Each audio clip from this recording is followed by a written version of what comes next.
2025년 3월 5일 사순절의 첫날을 맞이합니다. 주께서 십자가에 달려 돌아가시기 전에 어떤 일들이 있었고, 그래서 그 일이 우리에게 얼마나 소중한 일인지, 그리고 무엇보다 절제의 삶을 통해서 하나님과 조금 더 가까워지길 원하는 사랑하는 성도들에게 함께하여 주시옵소서. 무엇보다도 이 기간이 하나님께 온전히 드려지길 원합니다. 매 새벽마다 그리고 하루의 일정마다 주님을 묵상하는 기간 되게 하시고, 그리고 특별히 신약을 통독하게 되는데 신약을 한 장 한 장 넘겨가며 하나님의 말씀을 온전히 깨달을 수 있는 시간 되게 하여 주시옵소서. 오늘도 감사합니다. 고마우신 예수님 이름으로 기도드립니다. 아멘, 아멘. 오늘은 마태복음 1장부터 8장 보는 날이고요. 8장 28절부터 38절까지 말씀만 잠깐 보겠습니다. 마태복음 8장 28절에서 34절까지 신약성경 12페이지에 있습니다. 같이 한 목소리로 읽겠습니다. 또 예수께서 건너편 가다라 지방에 가심에 귀신 들린 자 둘이 무덤 사이에서 나와 예수를 만나니 그들은 몹시 사나워 아무도 그 길로 지나갈 수 없을 지경이더라. 이에 그들이 소리질러 이르되 하나님의 아들이여 우리가 당신과 무슨 상관이 있나이까? 때가 이르기 전에 우리를 괴롭게 하려고 여기 오셨나이까 하더니 마침 멀리서 많은 돼지떼가 먹고 있는지라 귀신들이 예수께 간과하여 이르되 만일 우리를 쫓아내시려면 돼지떼에 들여보내 주소서 하니 그들에게 가라 하시니 귀신들이 나와서 돼지에게로 들어가는지라 온 떼가 비탈로 내리더라. 바다에 들어가서 물에서 몰사하거늘 치던 자들이 달아나 시내에 들어가 이 모든 일과 귀신 들린 자의 일을 고하니 온 시내가 예수를 만나려고 나가서 보고 그 지방에서 떠나시기를 간구하더라. 아멘.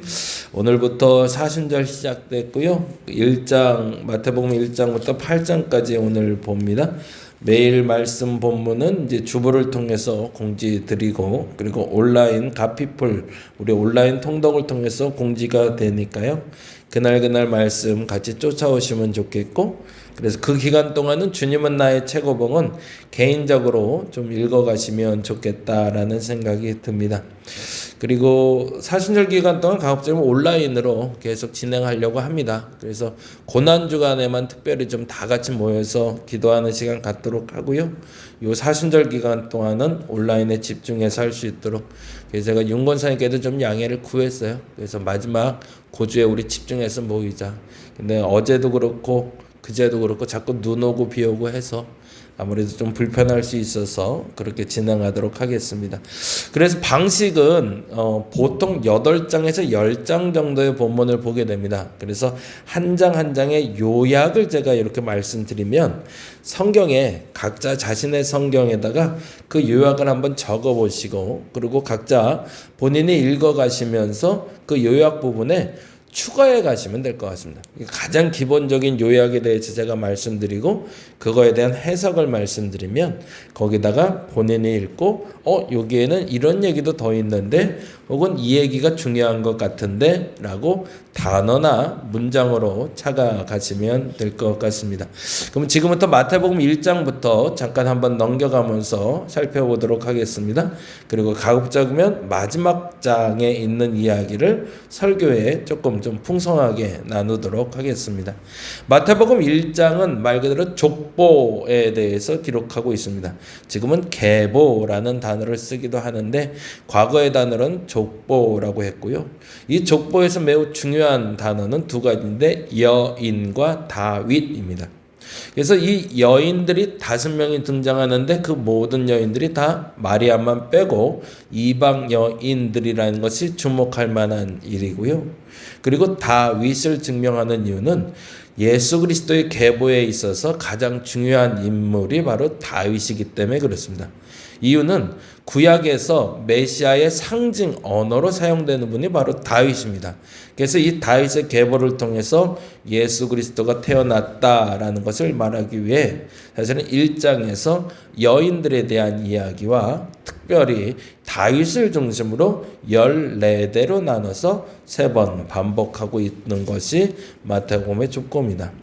특징적으로 나타나는 여인 사건과 그리고 다윗 이야기를 통해서 하고 싶은 요지는 이 예수께서 오신 것은 우발적인 사건이나 우연한 것이 아니라 온전한 하나님의 뜻에 따라서 계획된 일이었다라는 걸 말하는 걸 목적으로 삼습니다.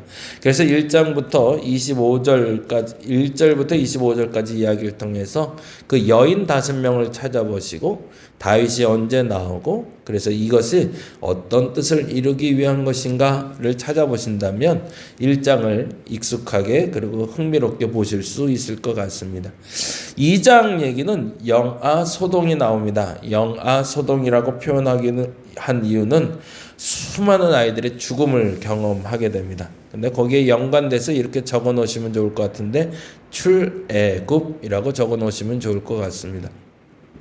왜 그렇게 적냐면 마태복음은 유대인의 복음서라 불리워집니다. 달리 말하면 유대인에게 있어서 구약 성경의 가장 중요한 사건은 애굽에서 탈출하여 구원하신 하나님의 구원의 역사입니다. 그리고 그 역사에 동참하고 있는 예수를 표현하고 싶은 것이 바로 출애굽 역사의 시작이고 마태복음의 이야기이기 때문에 그렇습니다. 그래서 1장에서는 다윗의 계보를 이야기하고 있다면 2장부터는 창세기, 출애굽기, 레위기, 민수기, 신명기를 넘어가는 모세를 예표하는 예수 그리스도를 그리려고 애를 씁니다. 그래서 2장에서는 모세가 태어났을 당시의 영아들의 수많은 죽음처럼 똑같이 동일하게 예수가 태어났을 때도 동일한 죽음이 있었음을 상징하면서 또 다른 모세와 같은 선지자가 등장했다는 것을 표현하고 싶어 합니다. 그래서 2장은 출애굽, 영아, 소동이라고 해놓으시면 좋을 것 같고요. 그리고 3장에 이르면 매우 중요한 사건이 나오는데 예수님이 세례받는 장면이 나오고 있습니다. 예수의 세례 혹은 세례 요한의 등장이라고 이야기해 놓으시면 좋을 것 같고요. 그래서 3장을 보시면서 세례 요한은 어떤 사람인지 그리고 예수님의 세례가 어떤 의미인지를 묵상하시면 좋습니다. 예수님의 세례의 가장 큰 의미는 사적인 생애를 살던 예수께서 공적인 생애를 시작했다라는 것을 지칭하고 있습니다. 그리고 앞으로부터 예수께서는 메시아로 살기 시작한다는 선포이기도 합니다. 그리고 나서 4장에 이르러서 40일 광야 시험이 나옵니다. 이 말은 지금 말씀드린 대로 출애굽에 연결돼서 보자면 40년의 광야 생활과 연결짓고 있는 거죠. 그러니까 예수님의 생애를 통해서 모세의 생애와 출애굽기를 다시 읽어가고 있다라는 것을 기억하시고 보시면 좋을 것 같습니다. 그래서 참고로 2장 19절에서 23절에 헤롯이 죽기까지 예수께서 머무셨던 곳을 애굽으로 상징하는 이유도 우리가 이해할 수 있겠죠. 그래서 2장엔 출애굽 사건, 3장에는 예수님의 공생애의 시작, 그리고 4장에서는 예수님의 40일 광야 시험 그리고 40년의 모세의 광야 생활로 읽어낼 수 있습니다. 그러면 이쯤에서 제일 중요한 게 뭐냐라고 얘기할 때 모세가 시내사에서 받았던 십계명이 되겠죠. 그래서 그것과 연관돼서 연결짓는 것이 마태복음 5장에 나오는 산상수훈이라 불리우는 팔복의 말씀을 선포됩니다. 그래서 십계명과 더불어 신약에서 시작되는 하나님이 주시는 놀라운 계명, 그래서 팔복이 5장 1절부터 12절까지 연결되고 있죠. 그러면 이제부터는 마태복음을 어떻게 읽어야 되는지 대략 흐름은 잡으셨을 것 같습니다. 마태복음은 모세를 예표하는 하나님의 구원 역사, 신약은 곧 예수로 대표되는 하나님의 구원 역사의 시작이다라는 걸 말하고 싶은 거죠. 그리고 나서 6장은 이제 도덕적인 계명을 말하고 있는데 우리가 너무 잘 아는 대로 그대로 읽어가자면 레위기의 말씀처럼 수많은 율법들이 새롭게 갱신되고 있음을 보게 되는 거죠. 그래서 5장에서 팔복을 시작으로 십계명을 말하신 모세처럼 예수께서는 팔복을 이야기하며 수많은 계명을 이야기하셨다. 언제까지? 6장과 7장까지라고 보시면 됩니다. 그런데 특별한 건 6장은 도덕적인 가르침이 많다면 7장은 천국 백성으로 사는 법에 대해 이야기합니다. 그러니 6장은 사회적인 규범을 얘기한다면 7장은 정체성에 대한 얘기가 되겠죠.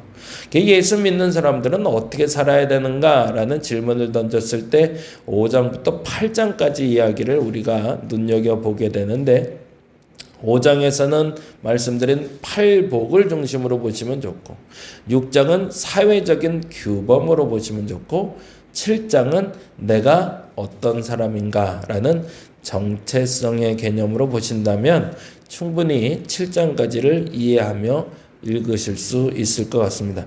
그리고 8장에 이르러서는 매우 중요한 당면 과제를 만나게 됩니다. 그게 바로 예수님은 누구인가? 라는 질문입니다. 그래서 8장에 드디어 그러면 그 팔복의 말씀을 선포하시고 구제도 하게 하시고 도덕적인 가르침도 주시며 천국 백성의 정체성을 알려주신 그분은 누구신가? 라는 이야기를 등장인물들을 통해서 설명하고 있는데요. 8장에는 크게 세 부류의 사람들이 나오고 있습니다. 그래서 8장은 조금 한번 봐보죠. 2절부터 4절에 등장하는 사람이 먼저 어떤 사람인지 8장 1절부터 시작해 봅니다. 8장 1절 같이 읽겠습니다. 예수께서 산에서 내려오시니 수많은 무리가 따르니라. 여기서 성경에서 오르다 혹은 내려오다라는 표현을 매우 중요하게 보시면 좋을 것 같습니다. 그래서 오르다라고 얘기할 땐 하늘을 상징하고요. 내려오다라고 할 땐 땅을 상징합니다. 그건 무슨 말이냐면 오르다라고 하면 하나님과의 관계에서 일어나는 일을 얘기하고 있다면 내려오다 그러면 앞으로 땅에서 어떤 일이 벌어질지를 얘기하고 있고요. 그리고 특별히 산에서 내려왔다는 건 드디어 공생애의 본격적인 시작이 되었다라는 뜻이 되는 거죠. 그런데 그분이 내려오시자마자 사실은 수많은 무리가 따르지는 않았겠죠. 그런데도 이렇게 표현한 이유는 이미 마태복음은 예수께서 메시아 곧 모세와 같은 위대한 선지자라고 선포하고 시작되기 때문에 그렇습니다.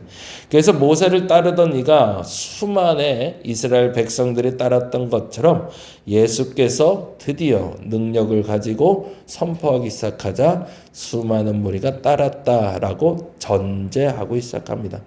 그런데 중요한 건 그 수많은 무리 중에 세 무리의 사람들이 특별히 등장시키고 있는데요. 그게 바로 2절의 말씀입니다. 같이 읽어볼까요? 한 나병 환자가 나와 절하며 이르되 주여 원하시면 저를 깨끗하게 하실 수 있나이다 하거늘.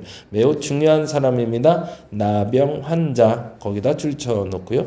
첫 번째 만나는 대상이 누구인지 잘 기억해 주시기 바랍니다. 그리고 두 번째 만나는 대상을 만나봅니다. 5절입니다. 같이 읽어볼까요? 예수께서 가버나움에 들어가시니 한 백부장이 나와 간구하되 거기도 줄쳐놓죠. 두 번째 만나는 사람은 백부장이네요. 그리고 세 번째 만나는 사람도 흥미롭습니다. 14절에 나오고 있는데요. 14절 말씀 같이 읽어볼까요? 예수께서 베드로의 집에 들어가서 그의 장모라고 되어 있네요. 거기다 줄을 좀 쳐놓죠. 이 세 부류의 사람들의 공통점이 있습니다. 나병 환자, 백부장, 그리고 여인. 장모는 여인으로 표현해 주시면 좋겠는데요. 예수를 따르던 사람들은 수많은 무리인데 예수가 가까이 했던 사람들은 당시의 사람들이 가까이 하지 않았던 사람들이라는 겁니다. 나병 환자들은 격리 수용되어 있었습니다. 그래서 그 나병 환자들은 아무나 만날 수도 없었고 본인들이 길을 가면서 만일에 어딘가를 이동해야 된다면 나는 나병 환자요, 나는 나병 환자요 외치고 다니게 돼 있었습니다.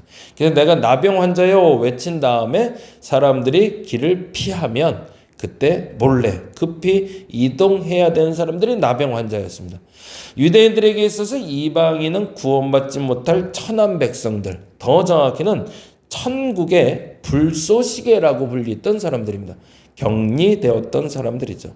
특별히 여인들은 사람의 수에도 들어가지 못했던 사람들입니다.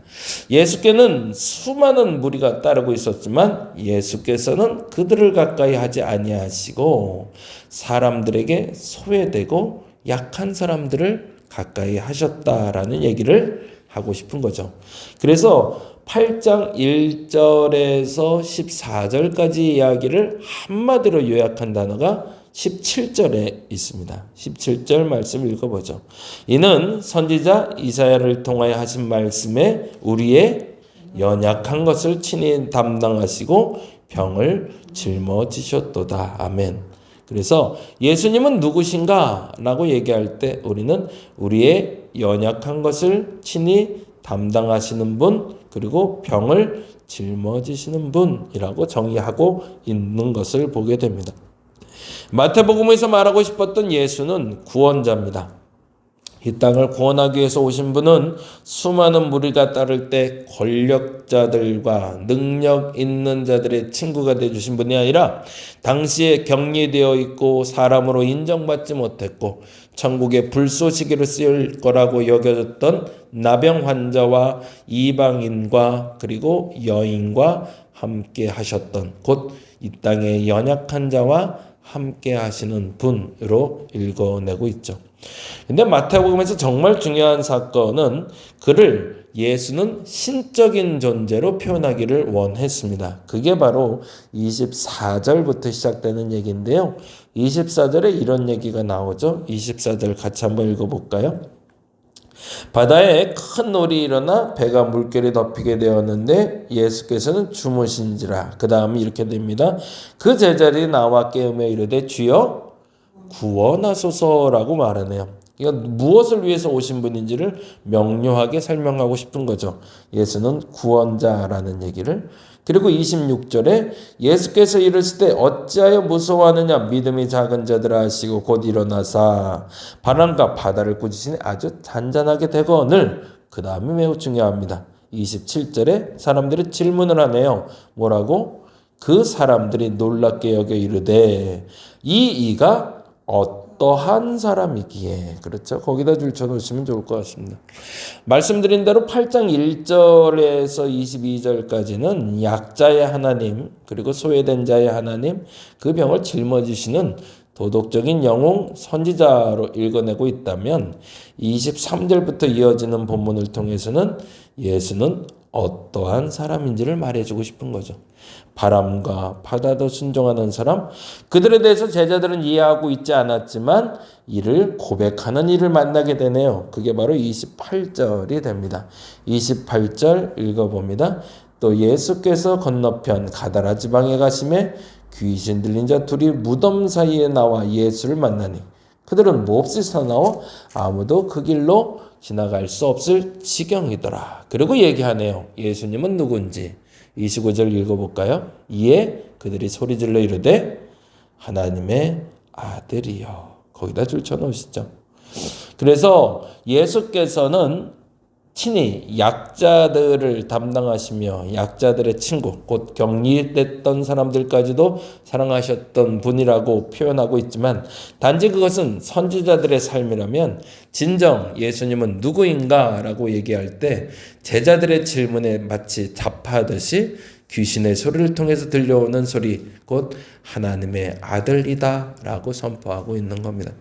그래서 마태복음 1장부터 8장까지를 읽으며 우리는 예수께서 하신 일을 통해 출애굽 사건을 읽어내고 모세보다 더 나은 분, 모세와 같은 역할을 한 것처럼 여겨지지만 신약에 이르러 새로운 구원을 성취하신 분 하나님의 아들 예수 그리스도를 읽을 수 있습니다.